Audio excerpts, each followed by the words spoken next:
Frankenstein coffee roaster. That's Frankenstein coffee roasting. We are here to show you how we like to roast coffee.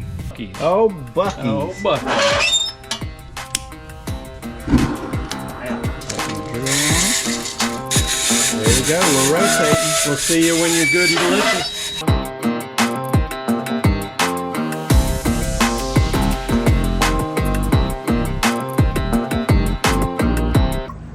All right, here we are. Our coffee has sat for actually 2 days officially now.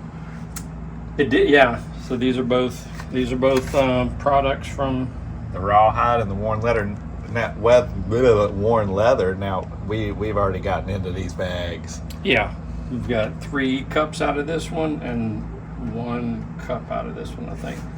So It's good coffee. it's good. We're mid-afternoon. Get that mid-afternoon sluggishness out of our system with some So worn leather. which one do you want? I think I'm gonna go worn leather. Worn leather it is. All right, so let's talk through this process here. So the recipe that I use is 15 grams of water for 1 gram of coffee grounds. So if I do 25 grams of coffee beans, then that's going to be about 350 grams of water, which will fill this cup up here, just a good cup of coffee.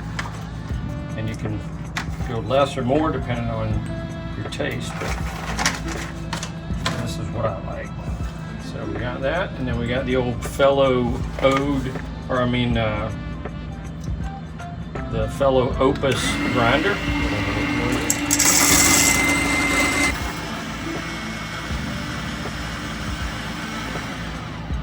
There we go. And then I like to help with whatever grinds are hung up in the Get that last little bit. Yep, last little bit. And then we'll measure it to make sure that our ratio is still right. So we get our V60 filter. Some say you should rinse these out, that there's a paper taste. I've never found a paper taste in them. So My taste isn't quite good enough to taste the paper. you can rinse it out to kind of preheat it, but it's plastic, so it's not gonna hold a lot of heat for very long anyway. And you got this cool little thing over here that's heating the water up too. Yeah, and this is also a fellow. This is an EKG Christmas present from our family. Break up any clumps with our WDT. Oh yeah, let's. It's a distribution tool. I'm not sure what the W stands for, but in the end, if there's any clumping in there, you use that to break it up. So we got 0.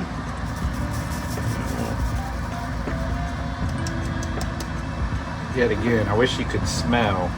Just crazy.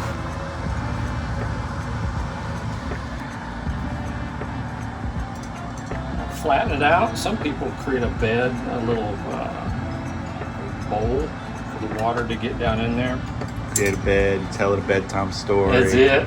Just be nice to it. You just Yeah. rub its back. Yeah. Sing it a song, a little lullaby. You be nice to your coffee, it'll be nice to you.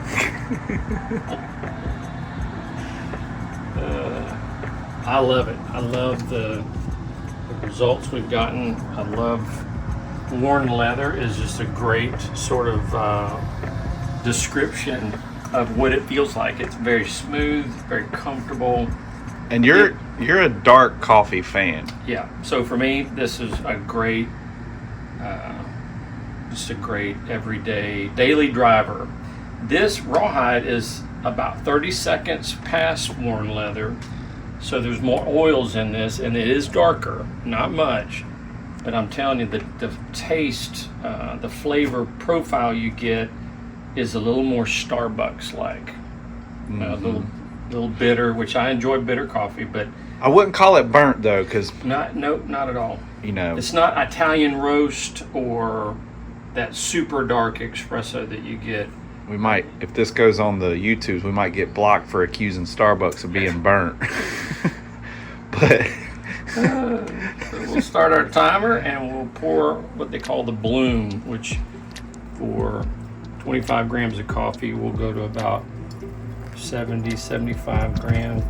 And this is just to get it wet and let the gases that are trapped in the grounds, let it off gas. You can see it kind of bubbling up there.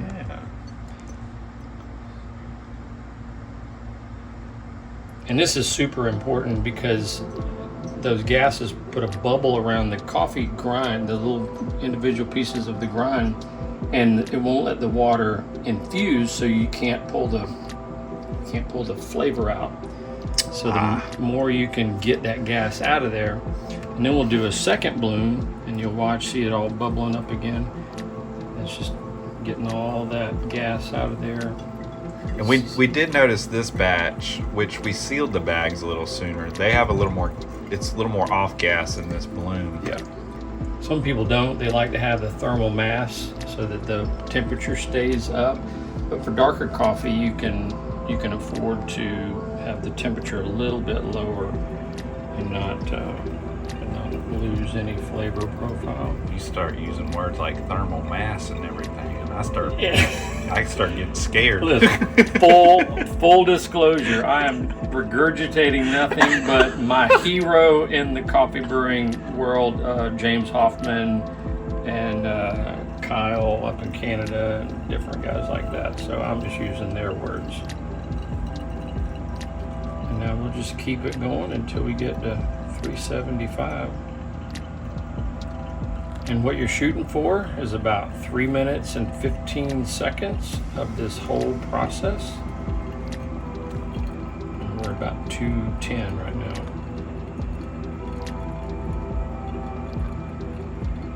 If you're too quick, if you're under that, then your grind size is too big. You need to grind it a little coarser. And if you're slower than that by a significant amount, then your grind size is too fine. You want to back off it a little bit. So grind size does matter. Yeah. Yeah, if you grind it like espresso fine powder, that water's going to really struggle to get through it, and it'll over extract, and that's where you get bitterness. That's where you get. Gotcha. Now, I'm saying this like I know what I'm talking about. I mean, you convinced me. But I've tried to learn as much as I can without going down the big deep rabbit trails. I would say, Jeff, you I were know, down. I know. You can't even see my feet anymore. I'm down here.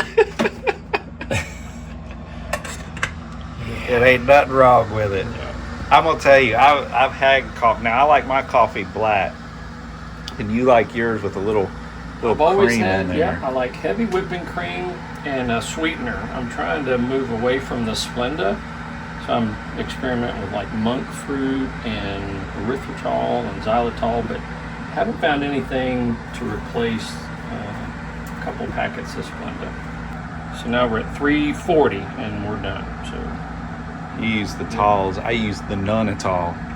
none.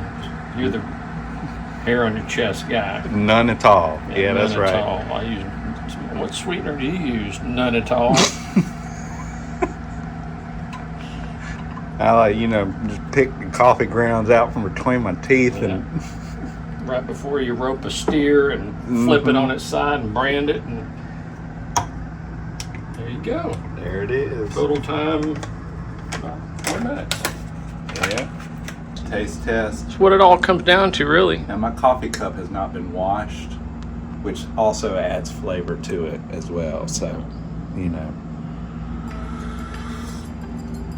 was hot. Oh, that's good. Survey says. That's just Yeah. I agree.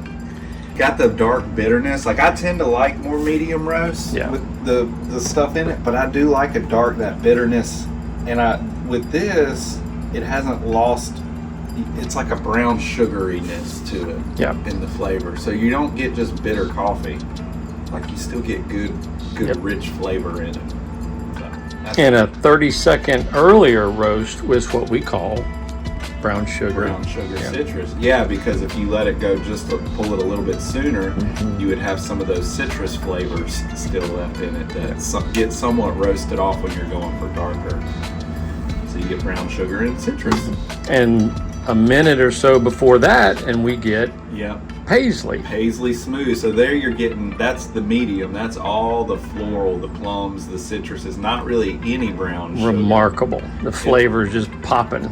It's amazing. It is amazing the difference in taste that you get in. And I'm not a light or medium drinker, but I still enjoy, I appreciate the flavors that you get from the citrus and the brown sugar. Just fantastic. It's amazing. Yeah. It is absolutely amazing and fascinating. And I encourage anybody that hasn't dove in and explored the realm of coffee flavors and beans and all to take a stroll down that path a little bit and explore. It's pretty fascinating. Simple to do. Simple to do. Yeah. Simple to do. We went to Buc-ee's in the hardware store, and with some simple power tools that we had, modified that grill to be able to roast. And so I think just about anybody can do it and set it up. And there's roasters you can buy online. You can spend a lot of money if you want to, but you don't have to. You don't have to. So we just got to name our roast now. We're going to name our roaster. Like, what is our... The Frankenstein's pretty good. I mean, it's got the screw threaded rod in the side of it. Like it's in the neck.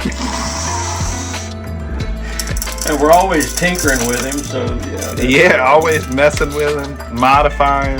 We need to give him legs or something. We need to glue an arm, just a random arm coming off one side of him. On Halloween. Yep.